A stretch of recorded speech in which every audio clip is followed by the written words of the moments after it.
13, Chairman Abney. Article 13, Taxes and Revenues. This article includes a number of revenue initiatives designed to continue this legislature's good work to lower the tax burden on our residents and to make the state a more competitive place to do business. The initiatives include providing tax relief to our working families by increasing the value of the Earned Income Tax Credit from 12.5% of the federal credit to 15%. That would be effective January 1, 2017. Also, continuing to provide relief to our state's retirees by exempting up to $15,000 of pension or annuity income from the state income tax for single filers with adjusted gross incomes of $80,000 or less, and joint filers with AGIs of $100,000 or less. Changing the state beach fees back to the 2011 levels and holding the 4 host communities harmless. Also continuing to lower cost of doing business in the state by 1, lowering the minimum corporate tax to $400 effective January 1st, 2017, lowering license fees and taxes for our state's small distilleries, changing the application and renewal fees for limited liability partnerships to ensure that all LLPs will pay the same fees regardless of the number of partners. Article 11 also brings the state's business filing deadlines into compliance with changes made by the federal government effective for tax year 2016 and extends the sunset of 2 tax credit programs. We extend the Motion Picture Tax Credit Program for 2 years to June 30th, 2021, and the Historic Structures Tax Credit Program for 1 year to June 30, 2017.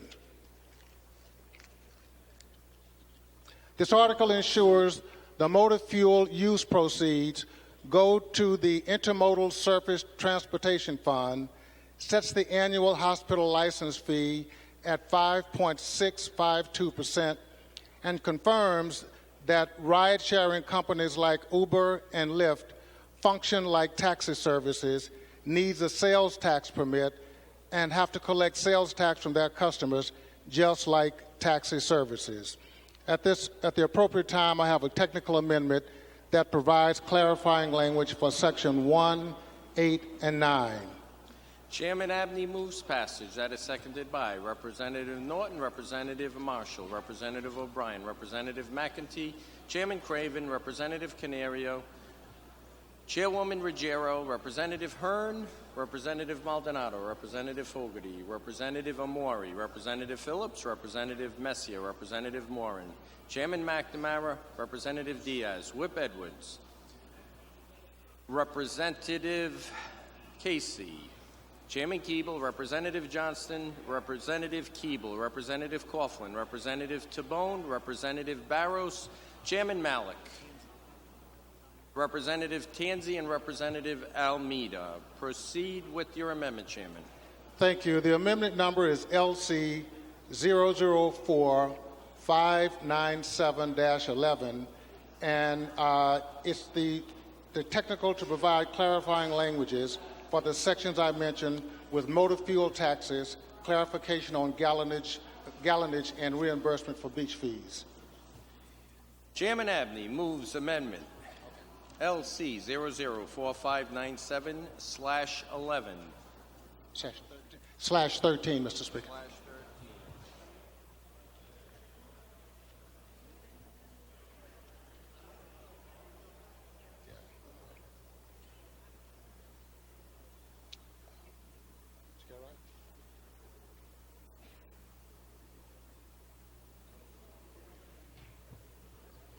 I know, it's got /13, last 11.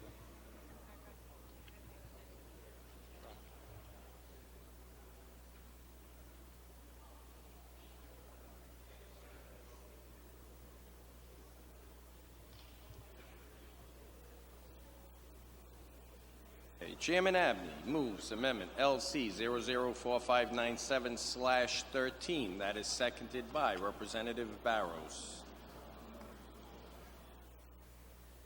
Proceed, Chairman. Any other discussion? No, sir. There are no lights. Representative Macbeth. Thank you. It just came up because /11 was up, so I'd like just a minute to read it, please. You may have Thank you. however long you'd like. Dinner. I'll have you know you're holding up dinner. Gonna have a bunch of angry colleagues. I'm used to that, buddy.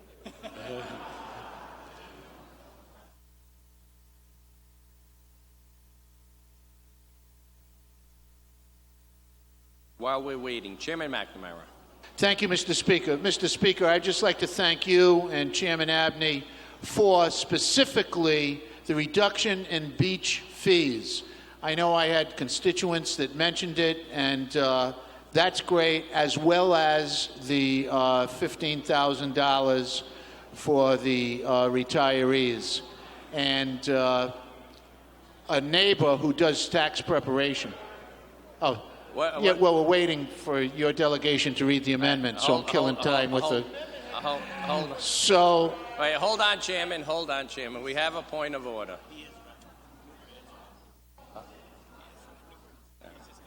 All right. We will sustain that point of order, Chairman. thank you. Thank you, Chairman. Representative Macbeth, are you ready? Yes. Representative Macbeth. No, I'm ready, but my light won't go off. You can go ahead with the amendment. Oh, you're all set with I'm the all set with the amendment. Thank you. Thank you, Representative. Any other lights on the amendment? Representative Coughlin. Thank you, Mr. Speaker. At the appropriate time, I'd like to have my vote entered in the affirmative on Article 12. So ordered. Thank you, sir. There are no other lights on the amendment. Clerk, unlock the machine. All those in favor, please vote green. Those opposed, red.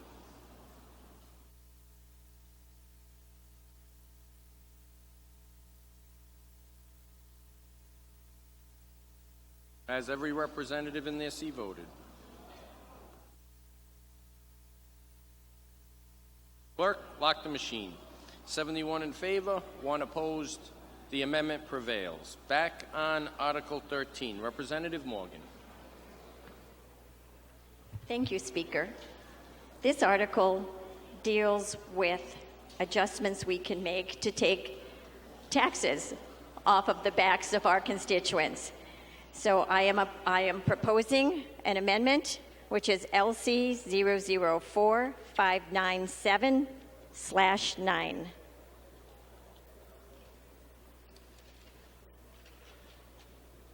Representative Morgan moves Amendment LC 004597/9. That is seconded by Representative Costa, Representative Giarrusso, Leader Newberry, Representative Roberts, Representative Chippendale, Representative Price, Representative Lancia, Representative Filippi, Representative Macbeth, and Representative Riley. Proceed.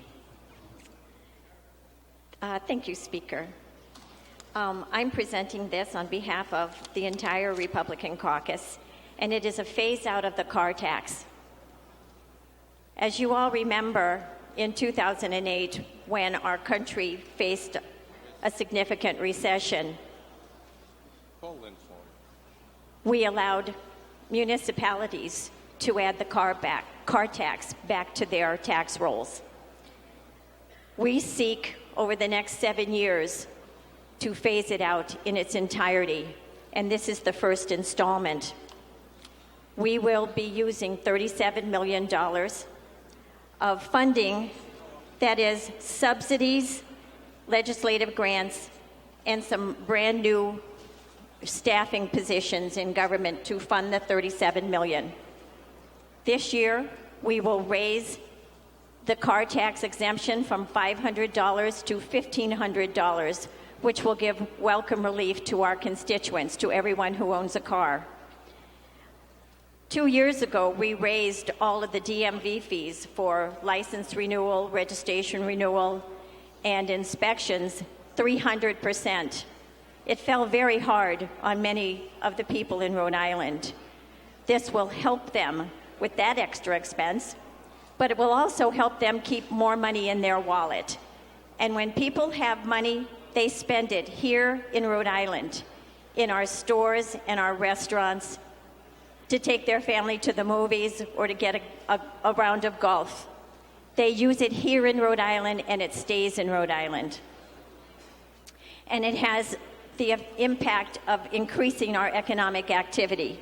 So this is a win on all cases for Rhode Island and Rhode Island families. And I urge you to vote for it. Representative Blazewski. Thank you, Mr. Speaker, members of the House. I rise in opposition to this amendment. I think it's important to provide a little bit of context. First of all, the car tax is a municipal tax. It is not a state tax. And the state merely provides a level of reimbursement over time to blunt the impact on taxpayers. So cities and towns are the ones that set this tax.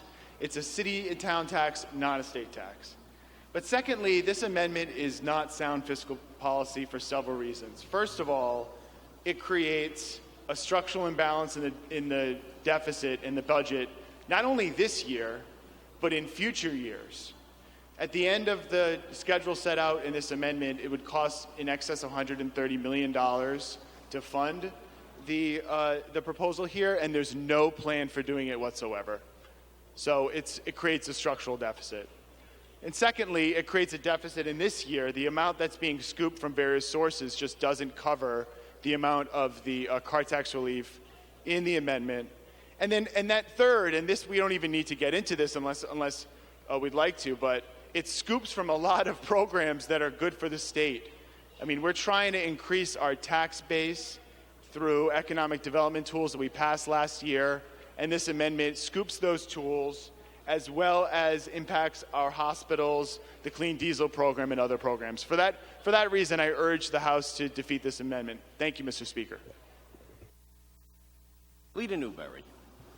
Thank you, Mr. Speaker. While I will not be as effusive in my praise as Democratic Party Chairman McNamara was a few minutes ago, I will say this about, and my comments relate specifically to this amendment, but also to this budget as a whole. Speaker Mattiello, since he took over in 2014, this is the third budget process we've gone through, and contrary to the budgets I had to deal with as a representative prior to that, where I found myself sitting there thinking, what on earth are we doing? I will give credit where it's due, and for the most part, for the last few years, including last year when I supported the budget, there weren't many things in the budget that I said, that's a terrible idea. But these are missed opportunities. As Whip Blazewski was just discussing, budgets are a matter of priorities. When you show someone your budget, in any context, it shows you where your priorities lie. My biggest criticism with this budget, and this amendment is an attempt to fix that, is that the budget does not really do that much for the middle class.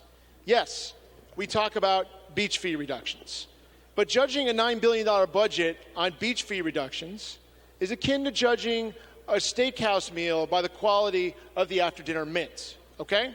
So we have here something in this budget that is a good idea. We have another amendment coming up, which I'm not going to repeat myself on. If you'll give me some leeway, I'm not going to get up twice, to try to improve the tax credit or the elimination of state income tax on pension retirement income, which is an idea we proffered. It's in here as a starter. We don't think it goes far enough. Do you want to help the middle class of Rhode Island or not? Because what this budget does is it does in every budget that I've seen here, and before I got elected, it does a lot for the poor in this state, which we should do. We have an obligation to do that, and this budget, like all of our budgets, does a lot of that. And it does a lot for well-connected people who can hire high-priced lobbyists to come in and lobby for various things. The Commerce Corporation is asking and getting a lot of money in this budget to do all kinds of, whatever term you want to use, corporate welfare is a pejorative, but it's true. Now, everyone's going to point to GE and say, well, GE was a big success. It looks like GE might be a big success. But then we had $5 million spent on a tourism campaign that went nowhere. Representative Shikarchi and I were on Lively Experiment just last week. We had this debate. You can't unilaterally disarm when it comes to incentives. I get that. I'm not trying to be an ideologue here. But the idea of funneling all of this money to an administration that, except for just this past week with GE, has not proven successful at all in attracting things to the state, I find highly questionable. And that kind of financial help only goes, frankly, to the rich and the well-connected. So what we have is a budget that helps the poor, and it helps the rich and the well-connected, but it does not help the middle class. I was here, I voted against it, but I was here when the car tax, which is in fact not technically a state tax, but let's call it what it is. It was the state that phased it out through the program back in 1999 or 2000. I was here when we had to re-implement the car tax. The car tax is terrible. One of the few things I ever agreed with our former Governor Chafee on is the burden that property taxes place on the taxpayers and hard workers in this state. Property taxes, of which car taxes are the worst, are something we should be trying to phase out, and this is a good proposal to try to do it. We need more middle-class relief in this state, because you know who does not have lobbyists that come into this building? The poor, they may not realize it, but they've got plenty of lobbyists. They've got government activists, they have nonprofit lobbyists that come in and lobby for them all the time. The rich, they've got lobbyists too. But the middle class in this state has been getting squeezed for years and years. And this amendment is a good proposal that everyone here should get behind, as is our second amendment, which we'll put in a little while, which I'm not going to get up and speak on, at least not initially, unless someone says something. But that is the problem with this budget. It helps the poor, it helps the rich. It does not really help the vast majority of our constituents. It doesn't hurt them, and I give credit where it's due, but it doesn't help them enough. And that's why I will not be able to support this budget, and why I think we should all support this amendment.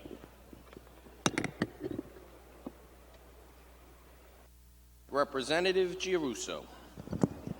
Thank you, Mr. Speaker, ladies and gentlemen of the House. I think this is a really, really good amendment. And I'll tell you why. Is it really, really, really good? It's really, really, really good.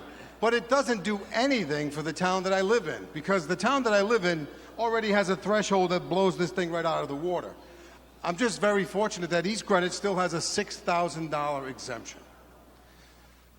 So if I was representing Providence or Pawtucket or Central Falls, I'd be really, really concerned about whether I should vote for this amendment, because it hurts the average person.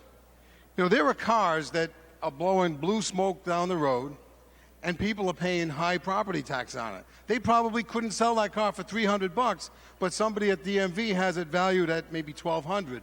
So because their town only has a $500 exemption, they're paying a property tax on it. Now, in my town, that car is tax-free. If you have a boat trailer, it's tax-free. If you have any kind of a trailer that's not $6,000, it's tax-free. So my town really gets it. And I just wish that we would do the same thing to help everybody else out. And then with regard to scoops and other programs that we're hurting, what about helping the people? Let's just help the people. You know, the other private entities, they can figure it out. But the people need a voice, and that's what we're here for. And I think they need a break. Thank you. Representative McLaughlin. Yes, Mr. Speaker, members of the House, in reference to the amendment, you know, it's a well-meant amendment, but when they phased out, the auto tax, when they did that, they created a city and town responsibility. Okay, what I'd like to propose is, and I've been working on it for 6 months. Okay, I've been actually lobbying my town council members, all right, to increase the abatement. Cumberland is currently at $500, all right? If we do this incrementally in every city and town, okay, number one, when they increase, they lose revenue. We all know that, and that's a given. But if we increase the abatement incrementally over a 5-10 year period, I would urge each and every one of you to get a hold of your town council members and just take them out for coffee, okay? Have them see if they can put it on the agenda. We actually had it on the agenda in Cumberland, and it didn't pass this year, but we're going to shoot for it. We're at 500 now. You know, we want to give an abatement up to 1,500. So try that, and this is what I would recommend.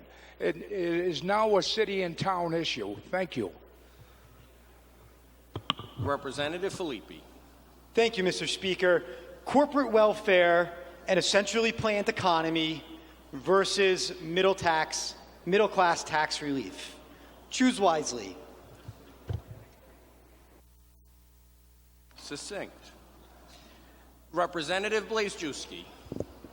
Thank you, Mr. Speaker and members of the House. We haven't gotten to Article 17 yet, so I wasn't going to get up and talk about the actual programs that are being defunded in this proposal, but I suppose now is a good time. I'd keep in mind that last year we passed a budget that included those economic development tools, and it was passed unanimously on this floor. One of those tools is Rebuild RI, and it is a program that provides a tax credit up to 20 or 30% of a project's cost to try to spur economic development. And we've seen progress. Already, General Electric has been mentioned several times on this floor. It is a top 12, Fortune 12 company. It varies between 6 and 11 over the years. But it is a major coup for Rhode Island to get 100 high-paying jobs in downtown Providence. The Rebuild RI Fund is a program. It is not a fund that can be scooped from. It is a program. And it's a tax credit program. And by taking money out of the fund, all you've done is create a structural deficit down the road. So this is not like there's money set aside and we can just take it and not have consequences. There are consequences to the change in this amendment. And although it's not Article 17 yet, I urge this House to continue on the path of trying to use the economic development tools to build on the commitment of Wexford, to build on the commitment of General Electric, and not take the money away to create structural deficits down the road, given the fact that this is a program, Rebuild RI, and not a fund. Thank you, Mr. Speaker. Representative Chippendale. Thank you, Speaker. I think the 100 proposed jobs from GE is fantastic. Anytime we get an opportunity to get some high-tech jobs, that is outstanding.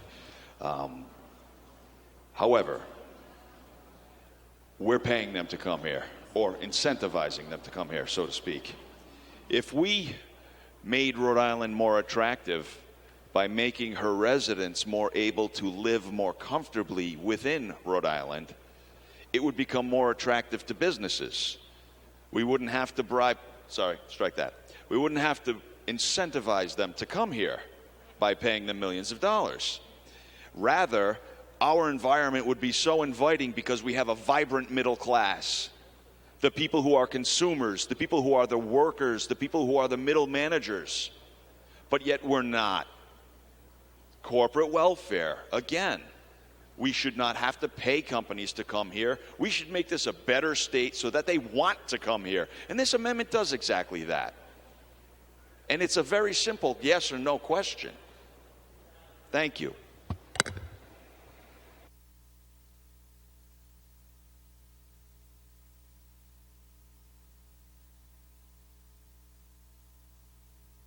Representative Riley. Thank you, Mr. Speaker. Ladies and gentlemen of the House, I too wasn't going to get up and talk about the economic development piece of this, but I think Representative Blazejewski has a good point, certainly germane to the amendment, so I will mention it.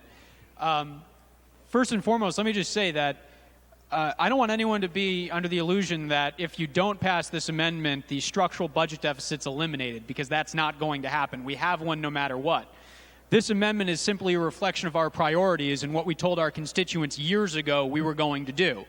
This is saying we're going to take the single most unpopular, the single most regressive tax in the state and give the money back to the cities and towns so we're not leaving them with a deficit. But if you're wondering where the money comes from, we are attacking these programs that are growing and growing and growing at the monstrosity known as Commerce RI. Over the last 2 years, we've spent over $160 million in total spending there. And I know we're all very happy about General Electric and landing those jobs. And I certainly expect that to be the beginning of even more great news and not the end. But whether or not we leave all of these programs intact has nothing to do with whether or not our economy is going to change. For one thing, these economic development programs are not going to reverse years and years of decline. It's just not possible. But it's also ignoring the fact that without broad-based tax reform and providing an educated workforce that has the skills that companies like GE want, we will never have economic development at the scale of places like Boston.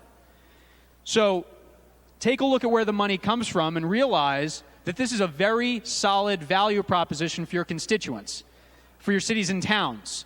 This gives them tax relief where they want it. This helps the least fortunate among us who are trying to get to work in a car and trying to pay a tax, just like the wealthiest are trying to pay this tax. Let's get rid of it for all of them. And let's take the money from very unpopular programs, and let's not be distracted by the fact that a very small percentage of one of the programs within this very wide encompassing agency happened to become successful. Thank you, Mr. Speaker. Representative Giarrusso. Thank you, Mr. Speaker. I heard a buzzword about how the economic development and all that stuff, but it makes me wonder, how is it really working out? You know, I think I have a pretty decent business IQ. Like, what's the return on the investment? How much is it costing us per job? And what are they doing for the businesses that have been here forever? My business is in Johnston. I drive up and down Plainfield Pike a number of times. Has anyone noticed a for sale sign on that building that says Honeywell? That 500 jobs left Rhode Island. What has the Commerce Department done about that? So we're so busy chasing the pennies that we're losing the dollars. Thank you. Representative Morgan.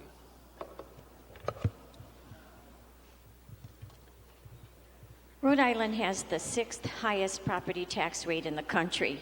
And in fact, Providence has the distinction of having the 3rd highest property tax rate in the United States. 3rd highest. That's the problem. Why don't companies want to come here unless we pay them to come? It's because we haven't done the hard work of actually repairing our economic climate. We want to put ornaments like the air service subsidy. We're going to pay airlines for empty seats so we can have nonstop flights to particular cities that we like. We're going to pay college graduates to stay here, even if there aren't any jobs for them. You know, they'll stay if there's good jobs. The fact of the matter is, our constituents, the residents, the people of Rhode Island, have a heavy burden in the property tax rate. I talk to people from other states, and the same house would pay a fraction of what we're paying here. It is a quality of life difference in our property tax rate and those of other states like North Carolina and Florida and Texas. We need to do what we can to help constituents, and the car tax is an initiative that we took years ago to eliminate it. We're just bringing it back because it should never have gone away. We should phase it out. We can phase it out. As my colleague, Representative Riley said, Commerce Corporation has gotten $160 million in the last 2 years, and they intend to keep that gravy train going because it's bigger this year than it was last year. Taking some of this money, which is used poorly, which makes us, the taxpayers, private equity investors, venture capitalists, it's a good thing that we're taking it away from them because we shouldn't be there to begin with. The film tax credit has never been successful for Rhode Islanders. The jobs it makes are temporary and low-paying. And the legislative grants should go away. I think the constituents would rather have that money in their pockets.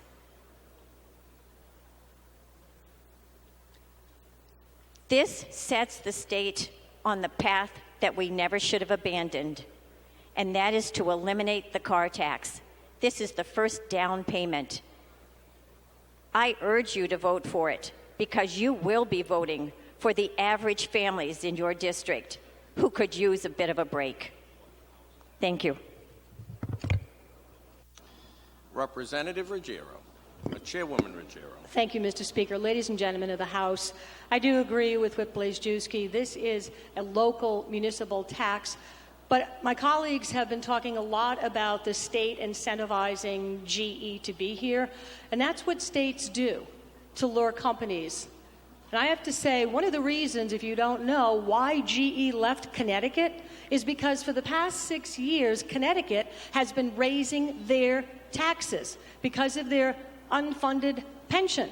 We took a hard vote several years ago and have pension reform.